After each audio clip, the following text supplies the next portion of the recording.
me kick us off and say thank you and introduce you all to Matt Walsh, who is kind enough to come and talk to us today. Matt took delivery of his R1T. We'll get into the specs later, but he took delivery back in December, and he's on here so that me and Jimmy and Skylar can just ask him questions. I'm sure we have many, but Matt, thank you for your time. Thanks for being a good sport and hopping on here. Happy to be here. Appreciate you guys including me. Yeah. So up in Chicago area, we've already talked about how we both wanted to be like Mike when we were kids and all that kind of stuff. You've been up in Chicago for a while. I think with that, I'm just going to say, can you tell us when you pre-ordered and how long of a wait it was? Just take us back to the beginning, even how you discovered Rivian. It started, I bought, my previous car was a Volkswagen. I loved it. But I decided at that point I was never going to get, that'd be my last gas car. So I've been, for years, kind of watching Tesla and other things were coming through. And one of my brothers, my youngest brother, is also a bit of a, I don't want to say I'm a car fanatic. I just pay attention. I have two boys. They are car fanatics. And it came across my radar. And I just made the decision at the point, it was 3 years ago plus, started paying attention to it. And because it allowed for me to put down money and get my money back, I didn't feel like it was not that it's an insignificant amount of money, but it wasn't incredible, like some things I've seen on some other websites. So I felt like, hey, you know what, I can put money down 3 whatever years ago. And I just I think I just hit the magic spot. And I was in real early, and it appears that it had to do with timing and specs and location. All seem to be part of the combination. Because it was really funny. I got on the website and jumped on their chat feature and was just like, hey, any idea when I'm going to get the truck? And I got a very pat answer that said, we're going to complete all deliveries by the end of 2023. And I was like, okay. And I was like, well, that gives me some time to think about it, consider all the details and what people are saying about it. And then a week later, I got a call from a Rivian guy and just said, hey, you're up. You want to confirm the specs? You want to, and there was a little bit of a conversation about if you want these tires versus these tires, it'll push you back time-wise and so there was a little bit of, if you really want to have these, we don't have them right now. And in the end, I was like, I'm good. What do you got? So yeah, that's kind of how it went down. That's awesome. When the guy contacted you, was that like a few weeks or a month before, or was it just like a couple weeks, or was it a couple months? Do you remember like the lead time? It was a couple weeks. Okay. Yeah. Because that's one speculation we're having now as they get towards like more deliveries, how much time we're going to have in between. Yeah. Here. I don't, it seems like there's a lot of combinations of things are going into play, right? And it's, as everything else, they are somewhat beholden to the world economy and getting things. And so it's what wheels, what size, what color, all those little details. And look, I don't know. Right. Karma, something happens. Yeah. And we don't know, like, even if yours was a couple of weeks, that might not be any kind of indication of what'll happen and what's going to be normative for the big wave coming up here in the spring and summer and fall, I totally agree. And I'll tell you, the Rivian guide who I'm connected to has been incredibly responsive, very, very kind. Lots of, I drove the truck out to the Rockies right over the New Year, and I was sending pictures. Man, they just were like, yeah, whatever you got, we'd love to see it. So nice, awesome. Yeah, it's very cool. I have 10 other questions. I'm going to kick it over to one of you guys to keep it going and to take it to where you want to. What's burning you up over there, Jimmy and Skylar? I've got 2. So first and foremost, did I see that you got the dark 20-inch wheels? I did. Oh, I love those. I'm jealous. What do you think of them in person after having them for a while? I think they're beautiful. I have, as I said, I've driven them, and I think I've already got 4,500 miles on the truck. They clean up really well. I've been through lots of slop, and I live in Saltlands up here in Chicago, and they've been just drilled with salt. They clean up great. So I think they're beautiful, and they drive. The driving these things is bananas for how big and kind of off-roady the tires look. Mm-hmm. It's a sweet ride. My older son, we had a huge Jeep and massive tires on it. It's vibration and noise, and these look great, but they don't have quite that same shimmy in them. So they're great. Right. And going back to the road trip, I mean, you've already taken a pretty long road trip. So tell us just about kind of that experience in general and charging, anything that you kind of ran into along the way. Yeah, it was, I will tell you, I mean, to be honest, it was a lot of unknowns. The app in the map in the truck was great. So, you plot your spot, and it says, you're going to drive 2 hours, you're going to have a 20-minute charge, you're going to drive 3 hours, you're going to, that kind of a thing. So it gives you a sense, but it's as reliable as the data they have. Mm-hmm. So I used another app called PlugShare, which does a very similar thing. And by the end of the trip, we called it the Tour to Walmart, because we went through Electrify America. They had the best chargers with the most throughput. They hauled the entire time we used them. They were the most reliable by far, and they seemed to be connected to Walmarts. So we plug in, walk to Walmart, use the restroom.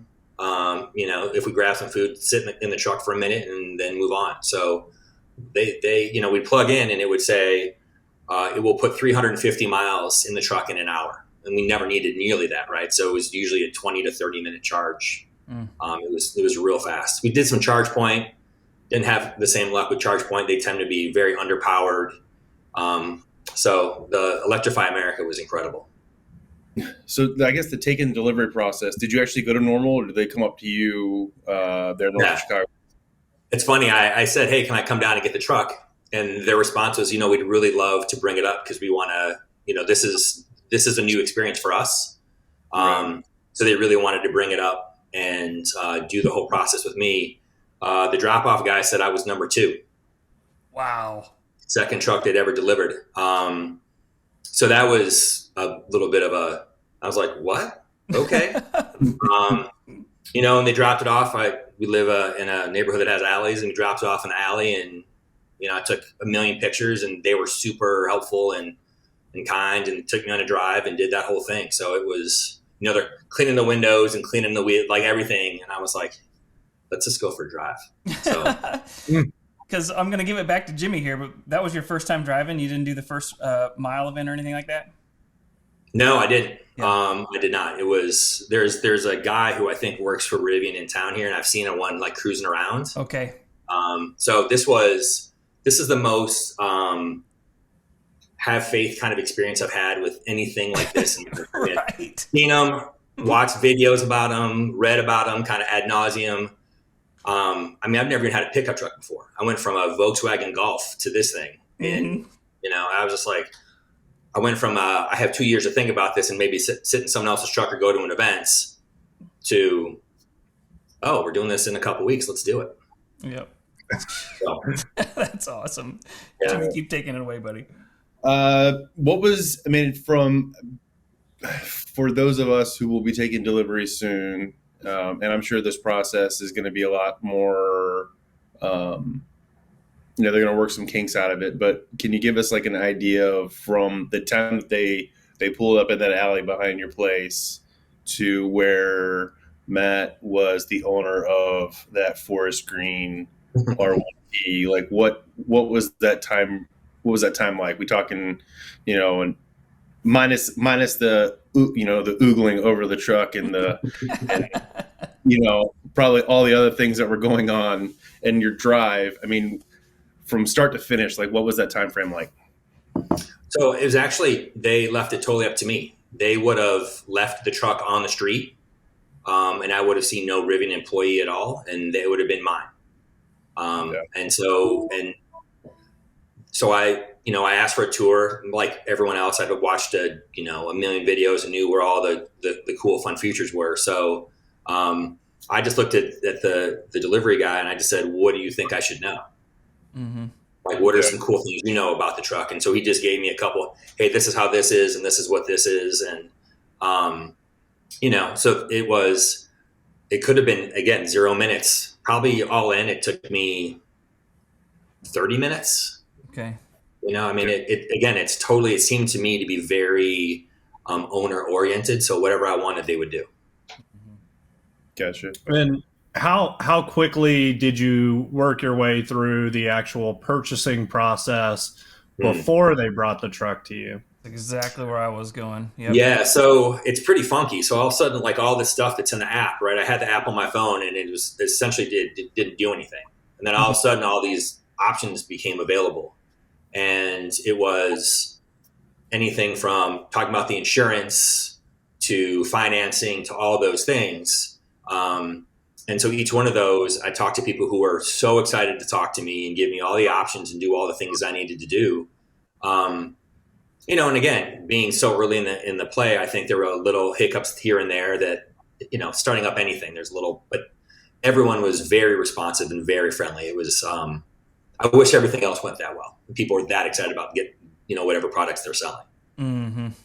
So Matt, give us overall impressions of the vehicle. So interior, what the driving experience has been like for you, and just kind of, general thoughts and impressions. Driving this thing is, it's incredible in terms of, so I've been in big trucks. My older brother has a Ram 2500 beast of a vehicle, crew cab, long bed monster. And it drives like a big truck. And this thing feels big and not big at all. The handling on it, the driving on it is just bananas. Whether I'm driving to work, whether I'm going to see my parents in Michigan, going out to see one of my brothers in Colorado, the drive is just always been incredible. We had snow. It's frustratingly comfortable in the snow. So you're kind of like, all right, everybody, let's get out of the way. This thing, it just, whether it's accelerating or even braking in the snow, it's slushy slop. It just is so incredibly solid. In terms of, so my younger son is 6'4". My mom is 5 feet tall. And we drove out to Colorado together and we all switched spots. Everybody was comfortable everywhere. 6'4", sitting in the back was great. Tiny mom in the front, great. So it was comfort-wise incredible for everybody. And then I think the other part of this is the technology that's in there. And a lot of it's good. And they, it's like iPhone 1, right? It's really cool. And they've got some work to do. Nothing that freaks me out or weirds me out. There's nothing that worries me. But there's just the interplay of how engineers are designing things and what the experience is like. But in terms of the drive is incredible.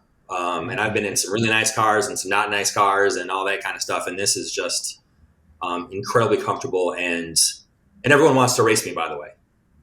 Everybody pulls up and they want to go. Everybody. That's hilarious. I was going to ask you, how many are you used to like being a celebrity yet, from like everyone looking at you all the time? It is the most uncomfortable experience. I've never had anything that anyone cared about ever. No one's like, hey, look, there's a guy in a VW Golf. Never happened in my life. Yeah. And I loved my Golf. I had a little Ford, the all-wheel drive one, which I loved. But this is everybody. What is that? Taking pictures of me. Stopping in a stoplight, people roll down windows. Is it great? How great is it? My wife was in the truck with me the other day, and some guy rolled down his window and starts talking, and we drive away. And my wife looks at me, she's like, "Is it always like this?" I said, "Everywhere that I go," and it's my maybe not great analogy is I'm Brad Pitt's handler. No one cares anything about me, but boy, do they love that truck. Oh man! A lot of, hey, can you get out of the picture? Yeah, exactly. If I could figure out how to search myself in social media, I'm sure I'm everywhere. So, but it's easy to talk about it. I'm not a particularly extroverted guy, but hey, if you want to come check out the truck, come check out the truck. When we were in the Rockies, everybody came up. mean, some older dude came up to me and said, can I get a ride? It's like, I don't know you. You know, I don't. So it's that kind of funny stuff, but it's very much everyone stares at it and wonders what it is, and everyone wants to race. I don't care who they are. Electric cars, souped up gas cars, everybody wants to go. Are you undefeated? Undefeated. Yep. I haven't done it many times. There's a lot of people who want to like knucklehead race and like we have a block until the next stoplight. We're not doing this. But it, you know, as you all know, the acceleration on this thing is ridiculous. And I've never done it in sport mode. Right? It's the winter. I don't want to drop the hammer on this thing, and just in all-purpose mode, it's, you know, it fixes the spine very quickly. It's a good correction. I love it. It's a great analogy. I like that. What's the if you've had any issues, what has service been like so far for you, especially being early? Yeah, that's great. You know, there haven't really been any issues. I mean, I think I've read about some of the stuff. There were some the cruise control popped on and off while we were driving out, and I texted my guide and they said, hey, just give these folks a call and service. And I called them, and they wrote everything down. They wanted every bit of data we could give them. What time, how long, what were the conditions, you know, is there ice on the sensors, anything like that. And then they said, well, we'll look into it and we'll call you back tomorrow and tell you what we can find out. And they called me back the next day and said, we're still investigating. So the customer service part has been incredible. There's been no issues with, you know, nothing's not working. The cover has been great with snow, without snow. There's been no issues with anything. So cool. Gotcha. That's good. Yeah, and they've been very responsive now. Yeah. I don't know how many trucks are out there, so they may be waiting for me to call. But you know, it's been great. Yeah. I mean, not that I want anything bad to happen in your truck. I almost wish there was something so we had something to go off of. Yeah. Man. Yeah. I mean, it's there's nothing mechanical. Sorry. I'm not trying to jinx it. I'm not trying to jinx him. I'm just a little, not towards service, but mine's more towards like self-service, meaning the expectations I need to get in my head coming as a first-time EV owner. You're coming from a VW Golf. Like, how was that transition to you? And if you had a minute to tell a future Rivian guy how to prepare and what to expect, anything come to mind as far as that? Was that a big change for you, or? Oh yeah, it's, there's things that I never even thought about, like how am I going to wash my windshield now? You know, I'm never stopping at a gas station where there's just a squeegee to clean the windshield. So I bought my own. Mm-hmm. Yep. You know, and I got a nice truck, you know, extendo deal. Yep. So that's one thing I never thought about. My wife has a plug-in hybrid, so we already had power in the garage. Yep. And so that was nice. I think that the piece for me that was different and then instantly not was just not, you know, I live in a gas station now, right? I can plug in the truck anytime I want to, and it's always convenient for me, which I hadn't really thought about. You know, and people talk about the whole range anxiety thing. It just, I think with a little bit of planning, a little bit of forethought, it's just it hasn't been a big deal all the way across the country and back, or even kind of shorter trips, as long as my brain's engaged. And I've never gotten it below, you know, it goes green, then yellow, then red when you're really kind of pushing it. I've been in red twice, but I've always been in town. So, you know, it's to me, it's just getting used to that. Not the normal stuff we do in a gas station isn't part of my life anymore, which I don't miss at all. Absolutely. Every time I go to the gas station, I'm like, am I like under 20 fill-ups left now? Am I under 10? Then I changed my oil the other day, you know, like literally last week. I was like, man, I hope I don't drive this thing another 4,000 miles, because if that was the last one. That's how I felt about mine too. I was like, oh, I guess I will have to get, because I had no idea. I was like, I don't know if I'm going to have to get new tires and do all the things, you know, and obviously none of it came true. So. Yeah. And my biggest thing, I can't wait to that gas station. I love how you said I live in a gas station, and I know that one thing I've been thinking of, I don't know if Skylar and Jimmy, if you've heard any updates on this, but at one point when we talked to like Jazzy, he had mentioned that his guide was like, yeah, we'll get that box installed at your house. We'll get that going before your truck so that when you bring your truck home, you have somewhere to plug in. And, they told me March, April. So I keep like thinking like, I'm ready for the box. Let's go. Let's get the box. Well, so that's, when I bought my truck, I bought a tent, which I haven't gotten yet. I bought the kitchen, which I haven't gotten yet. Okay. And I bought a charger. The charger showed up, I think, 2 days after the truck. Okay. And obviously I said I don't need it. I'm actually putting it in my parents' place. So when I go visit them, it's in there.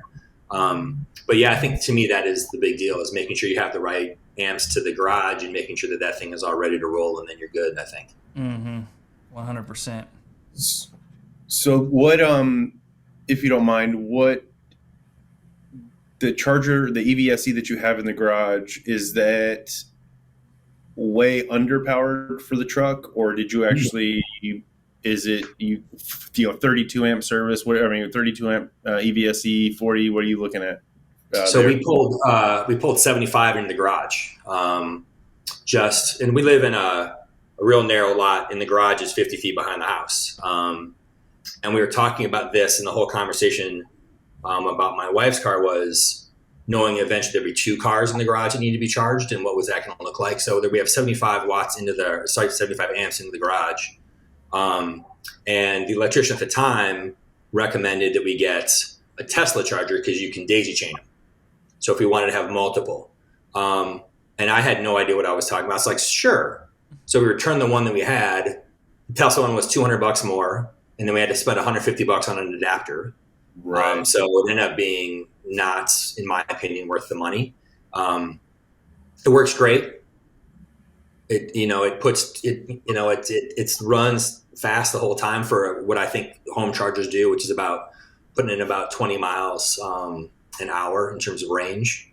So, it's an easy overnight thing, no sweat at all. And even just a quick charge will get me where I need to go. Right. Yeah. So that's probably 40 amp of actual charging, Jimmy. Yeah. Well, I know. Yeah, my impression is that the home chargers don't really get that. Like, it's not nearly what you can get if you go to like a station, right? That they come out pretty fast. Yeah, I mean, I know the Tesla destinations are capable of 48. It just depends on what how large of a breaker you have there. Because I know like the Tesla destinations that I charge at every now and again, now that I'm while I'm displaced for my work trip, I'm pulling 48 amps at those Tesla destinations. What else? What accessories? So you said you got the kitchen, the tent, which you have not taken delivery of, which supposedly those are coming shortly. What other accessories did you buy that you took delivery of day one?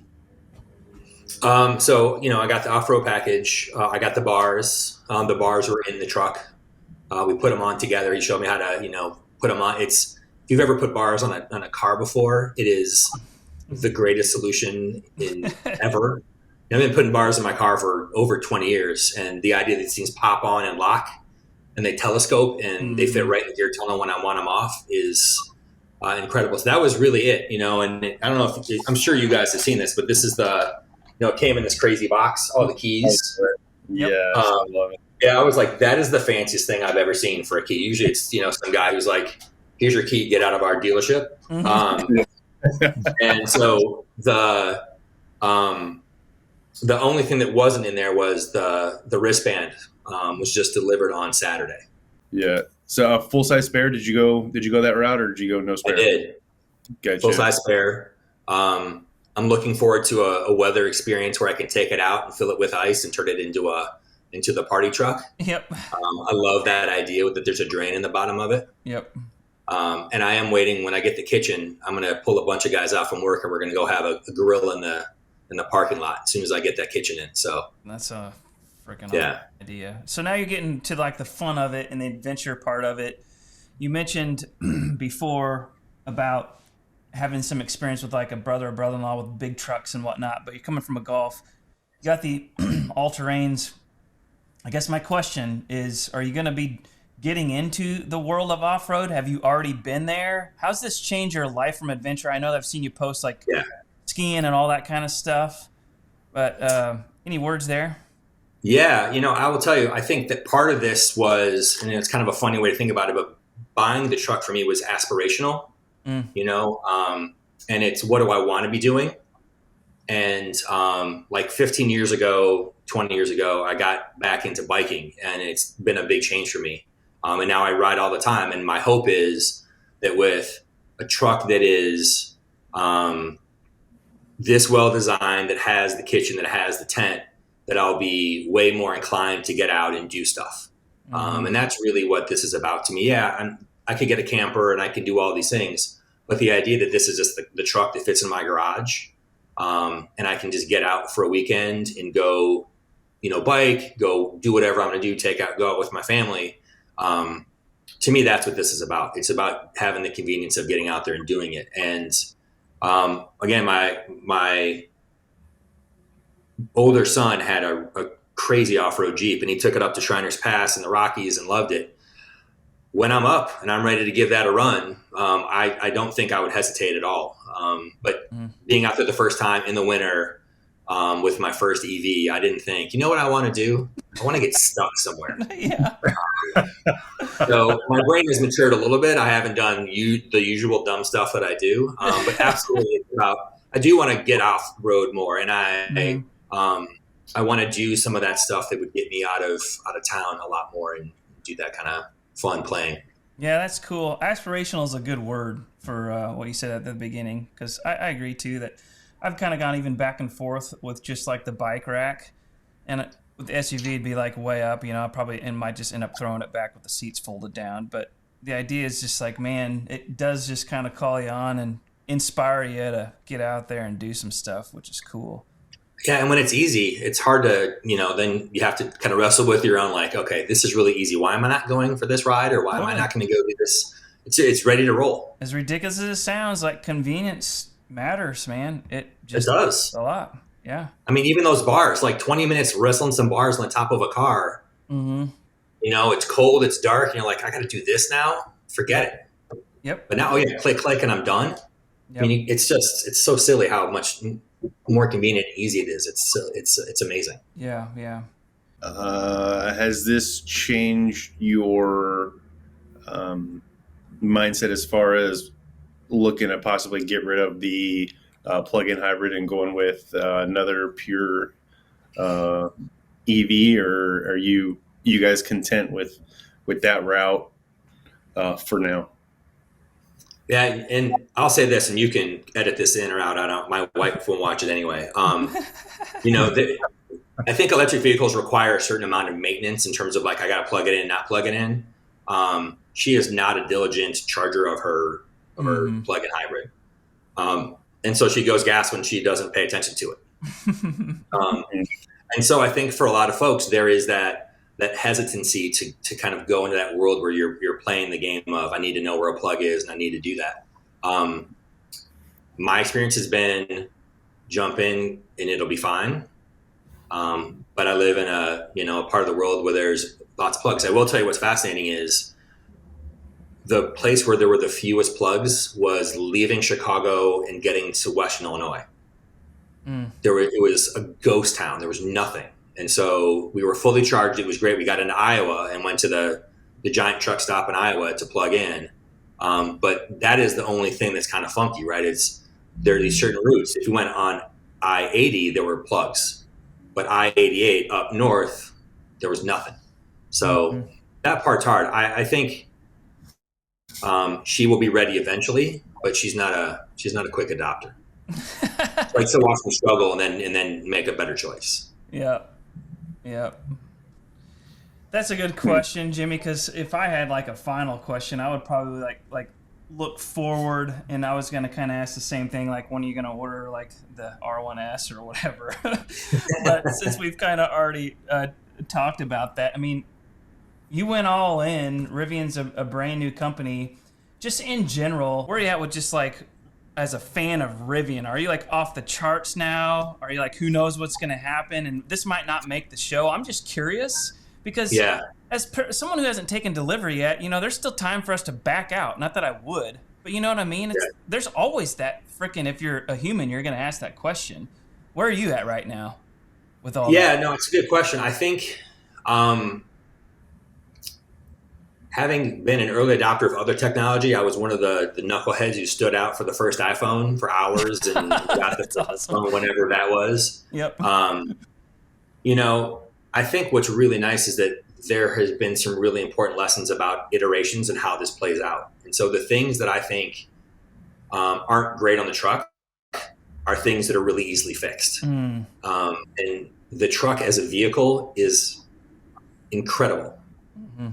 Technology always needs to get better. It took Tesla years to get their stuff dialed in any kind of way. And I think Rivian's ahead of that curve, but they have work to do.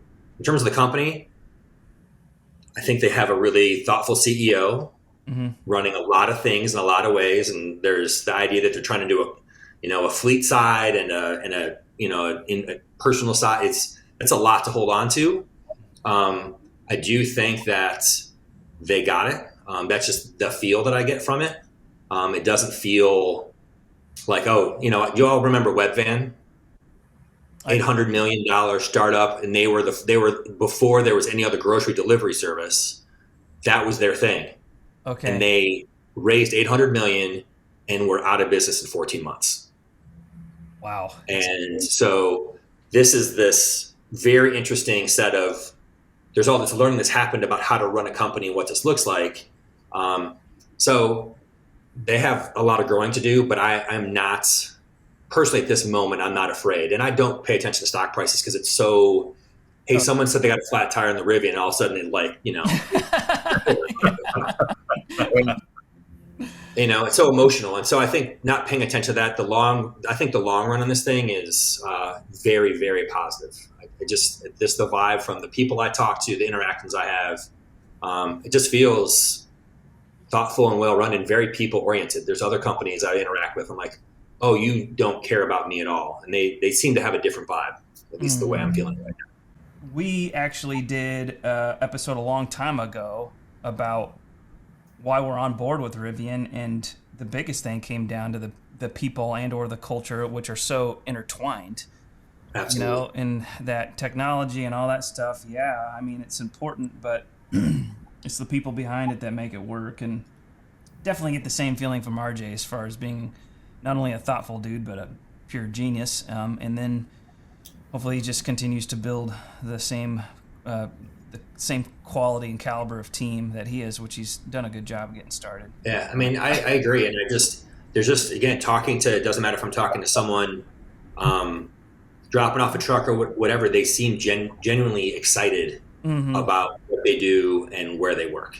Mm-hmm. Yeah. And that's a sign, right? If you don't like your job, we pick up on that real fast. Oh, yeah.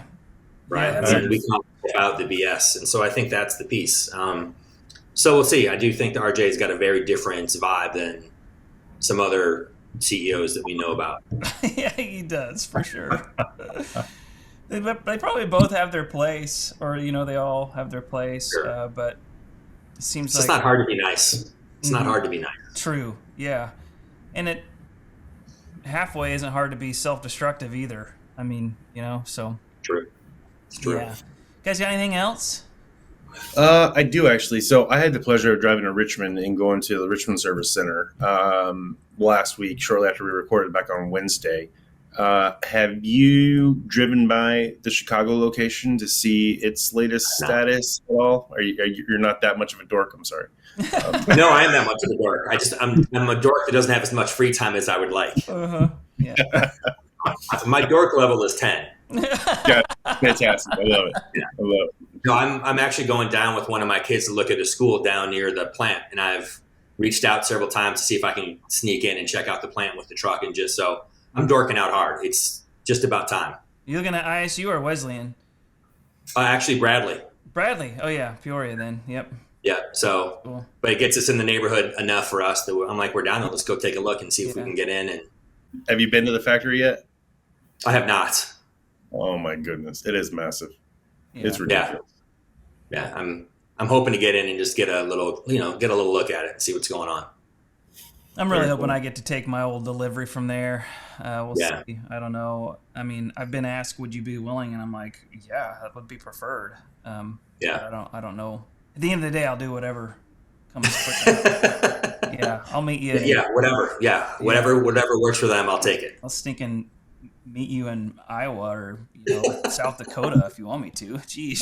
Yeah, I'll tell you, there's the two funny things that happened. One was when we were at that I-80 truck stop.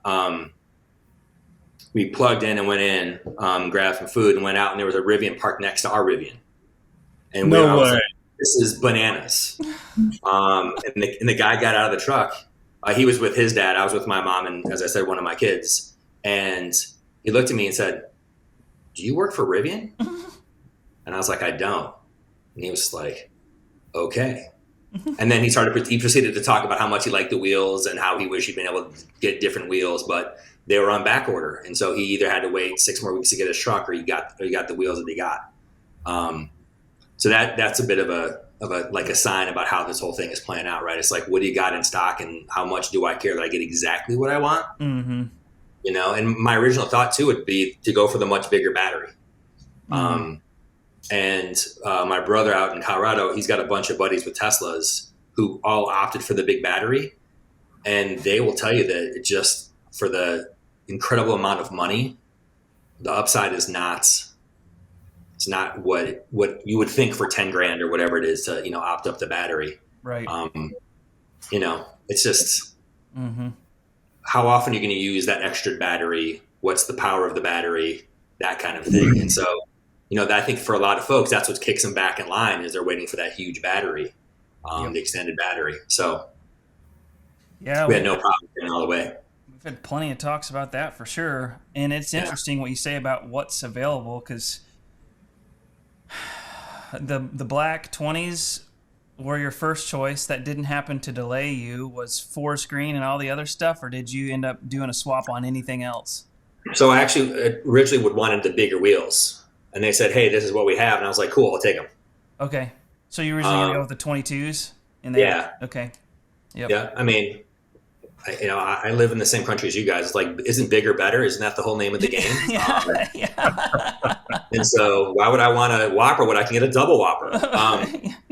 So when they said, "Hey, this is what we have," okay. Yep. Yeah, It's good to know. that's cool. But everything else, color, all the other stuff, and I wasn't concerned about not getting the tent. I'm not worried about camping when I get delivery in December. Mm-hmm. So it's Yep. Chicago. Yeah, not the best time of year to go camping. Not quite yet. Give me a couple months, maybe we'll talk. I'll be the idiot out there freezing because I'm like, I just got to use the tent. Yep. And which interior color did you get? The black. Ah, smart man. Yeah. Well, I tell you, I went back and forth. They're all so sharp. I knew I didn't want to do the green interior with the green exterior. That would be a little too much for me. Mm-hmm. The light interior is gorgeous, but it's an adventure truck, right? I'm throwing stuff in there. I got dogs. I got the whole deal. Why would I worried about it. I've been trained since a young age to not, white clothes are bad because they stain. So I just went with dark, and it's beautiful. Mm-hmm. It's absolutely beautiful. And I don't know, Matt, if you have done any sleuthing on like Yakima's site. I mean, the crazy part is Yakima hasn't been able to sell that tent for like almost 3 years, Right. because of COVID and everything else. So I'm really curious how the three of us have talked about it, and I'm really curious how this plays out, because Yeah. this will be interesting. I mean, if Yakima can't sell their own tent, how can Rivian sell a Yakima tent? Yeah. Well, I think that's a great question, and there's so many different versions of those car top or truck top tents that are out there. For me, it was convenience of knowing that it works and it fits. Right. That's pretty straightforward, and it's we talked about convenience is everything. Mm-hmm. We'll see. Hopefully, it's going to be as great as I hope it is. Yeah, but it'll be interesting to see if it does anything for Yakima or not. Yeah. It's a cool partnership. Yeah. Oh, it's a great it's a great partnership. Yeah, but like you said, it will be interesting to see how this plays out come March, April, when the weather starts getting nice and deliveries, the assuming everything's on time still or on schedule still, and people are like, all right, let's go camping. Yeah. Weather's nice. Where's my tent? Where's my tent? Right. Don't jinx our deliveries now. Stop it. God bless, man. I can't. It's just, I guess the frustrating part between us girls is like, Jazzy's a January, February, and last time I checked, it's Febtober 7th. Like, you know, this is the madness of it, right? Yeah. I'll tell you. Let me ask you guys a question. Do you all have concerns about? I've been watching lots of conversation and consternation about towing. And what in towing a big old heavy thing does to the battery in terms of range. Is that concern that you all carry as well? No. I mean, I feel like if towing is a major use case, then you shouldn't be getting an EV at this stage in the game. I mean, if you're towing locally around town, an hour to the lake, something like that, it's different. But I'm actually going to test it a little bit. So my dad has an RV. It's not a small one. It's a 24-foot RV. It weighs 6,500 pounds, something like that. But it catches a lot of air. So I'm gonna hook that thing up to my R1S once I get it, and test it, see what it's all about. Yeah. The thing I found interesting, going, especially considering thinking about the TFL videos, like they put that 8,100 pound truck with a full charge, 135 miles of range. Once they put it in tow mode, they put the 2,000 pound Colorado teardrop camper, back there, 135 miles. I mean, is that all because of tow mode? And I don't know what tow mode is doing other than probably lowering the pedal feel or lessening the pedal feel. That way you're not freaking 835 horsepower, 908 pound-feet of torque, balls to the wall, dragging a trailer. But where, what I'm saying? Like, what gives as far as what is killing the range, I say killing. It wasn't terrible. 168 is what they spec'd it out to be. 168 miles if they had gone the full battery pack. But yeah, what gives? I'm curious if I can. Well, I can't not go in tow mode because I think tow mode is then unlocked once you plug in the 7-pin. Yep. At least they've made it seem that way. Yep. So that'll be interesting. I don't know. Yeah, I mean, I'm assuming you guys have towed other things. Towing wrecks gas mileage. Right. Yeah. Right. Yeah. I mean, it was. I don't want to say it was an unfair comparison. I commented on it. It was definitely more oranges to apples to me, at least. I mean, the Tundra's got a 32-gallon gas tank, which is not a small tank whatsoever. So I mean, right out the gate, it's already going to get more mileage than the Rivian ever will. And unless the Rivian is just literally driving downhill the whole time. But then again, you're not having a fair comparison. I think the TRX or the Raptor, if they had done the TRX or the Raptor as a side-by-side comparison, that would have been more, at least to me, more apples to apples. Yeah. I was thinking I owned a flatbed trailer for like 6 or 7 years that I stored out at my father-in-law's because then you always need like a truck, and I never had a truck, but I could pull that. Now I don't even own it. But I guess what I was getting at with, I'm not worried at all because I don't have a boat. I don't have anything that I even tow. But to Skylar's point, one of my great friends is a rancher. I wouldn't tell him to get an EV. Stick with your diesel there, buddy. But I would tell anyone else, like hauling a boat once a month, or taking their 4-wheelers out to their hunting spot. That's what most of my friends would tow. Something is a set of quads. Like, yeah, you're going to be able to do that. Like, no problem. Absolutely. I mean, I have one doctor friend, surgeon, who his hunting ground is probably 60 miles away, so he'd even get there, you know? Mm-hmm. That's fine. Yeah. Yeah, easily. Fine. Like, if it's adventure stuff, no problem. If it's work, I agree with Skylar. You should probably say, probably not yet. Yeah. Yeah. I mean, they're very capable of towing. I mean, they have gobs of torque.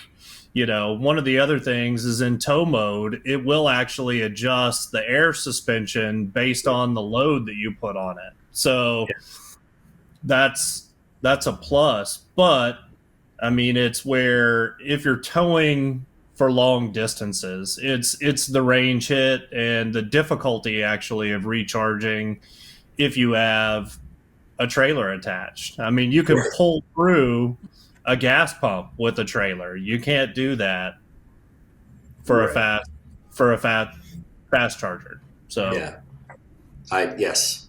True there. Well, I'll tell you, that's the thing that I think we're going to see the next evolution of chargers is they're going to figure out how to make them more like gas stations, and they're going to figure out how to entertain people for 20 or 30 minutes.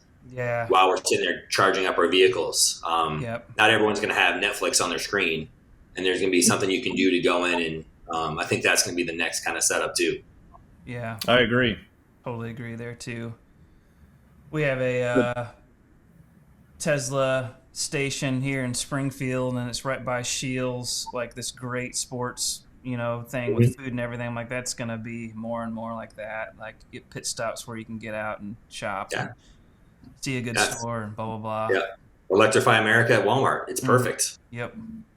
I mean, let's go in. We'll grab a bite. We'll cruise around. Buy something ridiculous because you can buy everything you want in the whole world at Walmart. And I know, right? Why not have a Nerf gun fight in the truck? It's perfect. Let's do it.